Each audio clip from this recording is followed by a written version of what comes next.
গরমের সময় ঝিঙে একটি ভীষণ সহজলভ্য সবজি। বাজারে গেলে বিভিন্ন সবজির ভিড়ে ঝিঙের দেখা অবশ্যই পাবেন। এই সময় আপনারা ঝিঙে দিয়ে বিভিন্ন রকমের রেসিপি করে খেয়ে থাকেন।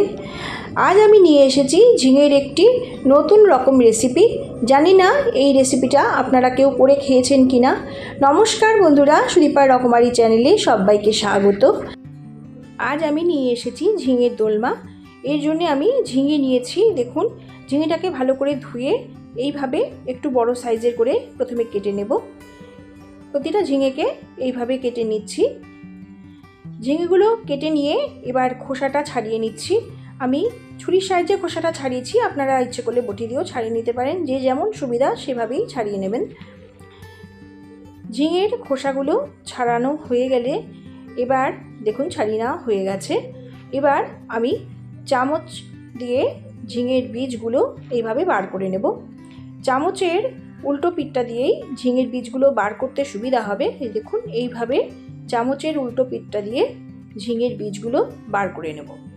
প্রত্যেকটা ঝিঙের বীজ এইভাবেই আমি বার করে নিচ্ছি ঝিঙের টুকরো থেকে। প্রতিটা ঝিঙের টুকরো থেকেই আমার বীজগুলো বের করে নেওয়া হয়ে গেছে।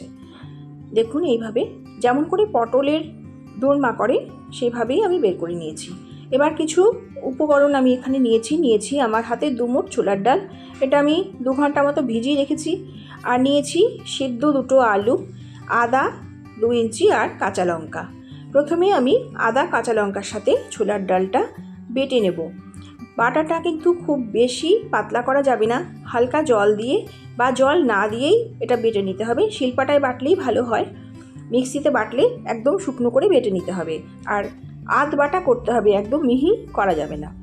এবার কড়াই বসিয়ে আমি একটা মশলা তৈরি করে নিচ্ছি। দিলাম একটা শুকনো লঙ্কা, 1 চামচ গোটা জিরে, 1 চামচ গোটা ধনে, 3টে দারচিনি স্টিক, 2টো ছোটো এলাচ আর 2-3টে লবঙ্গ। এই মশলাটাকে আমি এবার ভালো করে ভেজে, লাল করে ভেজে এটা হামানদিস্তাতে গুঁড়ো করে নেব। মিক্সিতে গুঁড়ো করব না। আর গুঁড়োটা কিন্তু একদম মিহি হবে না, আধ ভাঙা হবে। এবার কড়াই বসিয়ে সর্ষের তেল দিয়ে দিলাম। সর্ষের তেলেই রেসিপিটা করব, তাতে খেতে বেশি ভালো হবে। প্রথমে তেল গরম হয়ে গেলে আমি দিয়ে দিচ্ছি ডাল বাটা। ডাল আর আদা কাঁচা লঙ্কা যে পেস্টটা আমি করেছি সেটা দিয়ে দিলাম। আর যেই 2টো আলু আমি সেদ্ধ করে রেখেছিলাম সেই আলু দুটোকে ভালো করে হাত দিয়ে মেখে নিয়ে দিয়ে দিলাম। দিয়ে দিচ্ছি পরিমাণ মতো লবণ, আর দিয়ে দেব এর মধ্যে হলুদ, অল্প একটু হলুদ দিলাম। দিয়ে দিচ্ছি কাশ্মীরি লাল লঙ্কার গুঁড়ো, আর দেব খুব অল্প হিং, আর দিচ্ছি এখানে আমি অল্প একটুখানি চাট মশলা, আর দিচ্ছি আমচুর পাউডার। সব কিছু দেওয়া হয়ে গেছে। এবার খুব ভালোভাবে এই সব কিছু আমি মিশিয়ে নিচ্ছি। এইভাবেই পুরটা বানিয়ে নেব। খুব ভালো করে সব কিছু মিশিয়ে নিতে হবে। হামানদিস্তায় গুঁড়ো করা ভাজা মশলাটাও দিয়ে দিলাম। মশলাটা কিন্তু আধ ভাঙা করে নিতে হবে, পুরো মিহি গুঁড়ো করবে না। সব কিছু আবার ভালো করে মিশিয়ে নিচ্ছি। দেখুন পুরটা কড়াই থেকে উঠে আসছে নাড়তে নাড়তে, তার মানে পুরটা সম্পূর্ণ তৈরি হয়ে গেছে। পুরটাকে এবার আমি নামিয়ে ঠান্ডা করে নেব। নামিয়ে ঠান্ডা করে নিয়ে এবার আমি ঝিঙে যে রেডি করে রেখেছি সেই ঝিঙেগুলোর মধ্যে এবার আমি পুরটাকে এইভাবে হাত দিয়ে ভালো করে ঠেসে ঠেসে ভরে নেব। খুব ভালো করে পুরটাকে হাত দিয়ে ঠেসে ঠেসে ভরে নিতে হবে। দেখুন কি সুন্দর ভরা হয়ে গেছে। একদম এইভাবেই ভরে নেব প্রতিটা পুরকে। দেখুন ভরে নিয়েছি, দেখুন কত সুন্দর দেখতে হয়েছে। এইভাবেই প্রত্যেকটা পুর আমি ভরে নিয়েছি। দেখুন ঝিঙের টুকরোগুলোর মধ্যে পুরটাকে হাত দিয়ে এইভাবেই ঠেসে ঠেসে ভরে নিতে হবে। এবারে আমি এই ঝিঙেগুলোর মধ্যে ছুরি দিয়ে একটু করে চিড়ে দিচ্ছি। এইভাবেই 2টো দিক ঝিঙের চিড়ে নিতে হবে, তাহলে ভাজার সময় পুরটা বেরিয়ে আসবে না। অবশ্যই প্রত্যেকটা ঝিঙের টুকরোতে এইভাবে একটুখানি ছুরি দিয়ে চিড়ে নেবেন, তাহলে কিন্তু পুরটা একদমই বেরিয়ে আসবে না বাইরে। এইভাবে করে নিলাম। সবকটাই আমার রেডি হয়ে গেছে, দেখুন এইভাবে চিড়ে নিয়েছি। এবার পরের স্টেপে চলে যাব। চলুন এরপর কি করেছি দেখাই। এবারে গ্যাসে কড়াই বসিয়ে দিয়ে দিচ্ছি সর্ষের তেল। খুব বেশি তেল কিন্তু লাগবে না, আপনারা দেখতে পাবেন যে খুব বেশি তেল কিন্তু এই রান্নাতে ইউজ হবে না। তেলটা গরম হয়ে যাওয়ার পর কিন্তু ঝিঙেগুলো দিতে হবে। তেল গরম হওয়ার আগে ঝিঙেগুলো দেবেন না, তাহলে পুর বেরিয়ে যাবে। প্রথমে তেলটাকে ভালো করে গরম করে নেবেন, তারপরে ঝিঙেগুলো দেবেন। এবার হালকা হাতে ঝিঙেগুলো ভেজে নেবেন। ঝিঙেগুলো ভাজার সময় গ্যাসের আঁচটা কিন্তু একদমই কমাবেন না। এটা আমি বলে দিচ্ছি, যেহেতু আমি এটা করেছি সেই জন্যে আপনাদের বলে দিচ্ছি, এইভাবে করবেন, তাহলে দেখবেন পুরটা একটুও বেরিয়ে যাবে না। গ্যাসের আঁচটা বাড়িয়ে রেখেই ঝিঙেগুলো এইভাবে হালকা করে ভেজে নেবেন। একটু সময় নিয়ে ভাজবেন, দেখবেন খুব সুন্দরভাবে ভাজা হয়ে যাবে। গ্যাসের আঁচটা কমিয়ে রেখে ঝিঙেগুলো ভাজলে কিন্তু ঝিঙে থেকে পুরটা বেরিয়ে যাবে। গ্যাসের আঁচটা বাড়িয়েই ঝিঙেগুলো হালকা হাতে ভেজে দেবেন। দেখুন কি সুন্দর ভাজাটা হচ্ছে, একটুও পুর বেরিয়ে যায়নি, একদম আস্ত আছে, আর ভাজাটাও একদম সুন্দর হচ্ছে। এইভাবে লাল করে ভেজে নেব। ভাজাগুলো হয়ে গেছে, এবার তুলে নিচ্ছি। দেখুন খুব সুন্দর ভাজা হয়ে গেছে, ভেতর পর্যন্ত সেদ্ধও হয়েছে, আর একটু ভেঙে যায়নি, সবকটা আস্ত আছে, পুর কিন্তু একটুও বেরিয়ে যায়নি। এইভাবে টিপসগুলো ফলো করে যদি করেন তাহলে কিন্তু পুর একটুও বেরোবে না। খুব সুন্দর করে ঝিঙের দোলমাটা ভাজা হয়ে যাবে। সব ঝিঙের দোলমাগুলো তুলে নিয়েছি। এবার ওই তেলের মধ্যেই বাকি ঝিঙেগুলো আমি এইভাবে ভেজে নেব। সব ঝিঙেগুলো আবার দিয়ে দিলাম। খুব বেশি তেল কিন্তু লাগছে না, আপনারা দেখতে পাচ্ছেন। ঝিঙেগুলো ভাজা হয়ে গেছে। দ্বিতীয় স্টেপের ঝিঙেগুলো আমি এবার তুলে নিচ্ছি। এইভাবে ঝিঙের দোলমাগুলো ভেজে নিলাম। এবার কড়াইয়ের মধ্যেই আমি আবার সর্ষের তেল দিয়ে দিচ্ছি। সর্ষের তেল দিয়ে এবারে আমি এর মধ্যে দিয়ে দিলাম একটা শুকনো লঙ্কা ভেঙে দিলাম গোটা জিরে, আর দিয়ে দিচ্ছি কিছু চেরা কাঁচা লঙ্কা। ফোড়নটাকে ভালো করে ভেজে নিচ্ছি। ভাজার পরে আমি এর মধ্যে দিয়ে দিলাম দুটো কেটে রাখা আলু। আলুটাকে এইভাবে লম্বা করে কেটে নিয়েছি। দিয়ে দিচ্ছি পরিমাণ মতো লবণ। লবণটা আমি এখনই দিয়ে দিলাম, এরপরে আর দেবো না। দিয়ে দিচ্ছি পরিমাণ মতো হলুদ। দিয়ে দিলাম 2 ইঞ্চি মতো আদা বাটা, লবণ হলুদ দিয়ে ভালো করে এবার ভেজে নেব, আদার কাঁচা গন্ধটা যতক্ষণ না চলে যায়।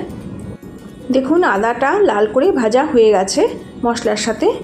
এবারে আমি এর মধ্যে দিয়ে দিচ্ছি যে পুরটা আমি বানিয়েছিলাম, তার থেকেই অল্প একটু পুর আমি রেখে দিয়েছিলাম, সেই পুরটা হাতে গুঁড়ো করে আমি এর মধ্যে দিয়ে দিলাম। পুরটা আপনাদের দেখাতে পারিনি, সেই ভিডিওটা স্কিপ হয়ে গেছে। অল্প সামান্য একটু পুর রেখে দেবেন, সেটাই হাতে ম্যাশ করে দিয়ে দেবেন। সব কিছু দিয়ে আবার ভালো করে নেড়ে নিচ্ছি। ভালো করে নাড়াচাড়া করে এবারে আমি এর মধ্যে দিয়ে দিচ্ছি অল্প একটু জিরের গুঁড়ো। চা চামচের হাফ চামচ জিরের গুঁড়ো দিলাম। খুব বেশি মশলা আমি এখানে দিচ্ছি না। হাফ চামচ ধনের গুঁড়ো দিলাম, সামান্য হিং দিচ্ছি, আর দিচ্ছি কাশ্মীরি লাল লঙ্কার গুঁড়ো। দিয়ে দিচ্ছি একটা টমেটোটাকে ছোটো টুকরো করে কেটে নিয়েছি। সব কিছু দিয়ে আবার ভালো করে নাড়াচাড়া করে নেব। মশলাটা দিয়ে খুব ভালোভাবে নাড়াচাড়া করে নিচ্ছি। খুব ভালো করে নাড়াচাড়া করা হয়ে গেছে। এবারে আমি এর মধ্যে দিয়ে দিচ্ছি করে রাখা গরম জল। গরম জলটা কিন্তু আন্দাজ মতো দিতে হবে, যেহেতু ঝিঙের দোলমাগুলো এই ঝোলের মধ্যে দেব, সেই আন্দাজ মতোই জলটা দিতে হবে। জলটা দেওয়ার পরে 3 মিনিট মতো ফুটিয়ে নিলাম। দেখুন ফোটানো হয়ে গেছে, ভালো করে ফুটিয়ে নিয়েছি। আলুটা কিন্তু একদম সেদ্ধ হয়ে গেছে, দেখুন ভেঙে দেখিয়ে দিলাম আলুটা সেদ্ধ হয়ে গেছে।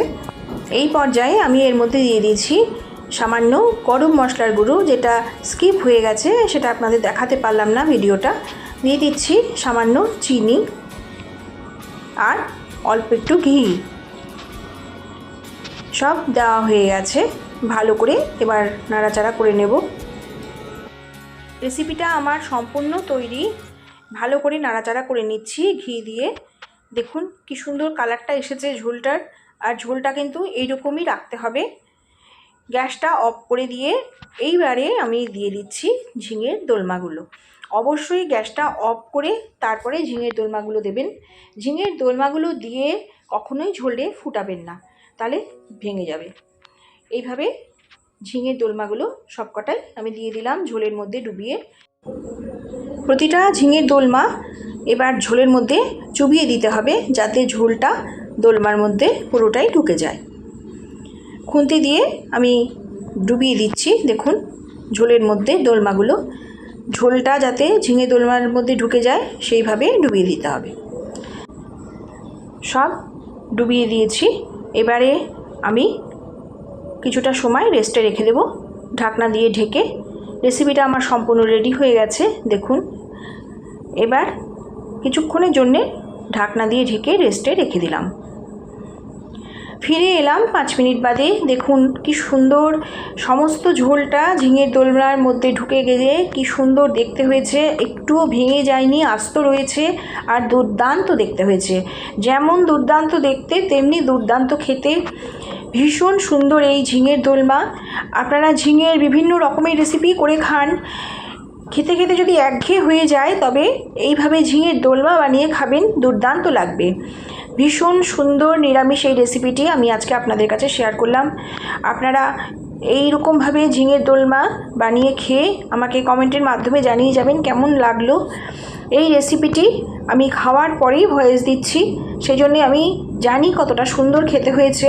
এইভাবে করে দেখবেন, ভীষণ ভালো লাগবে।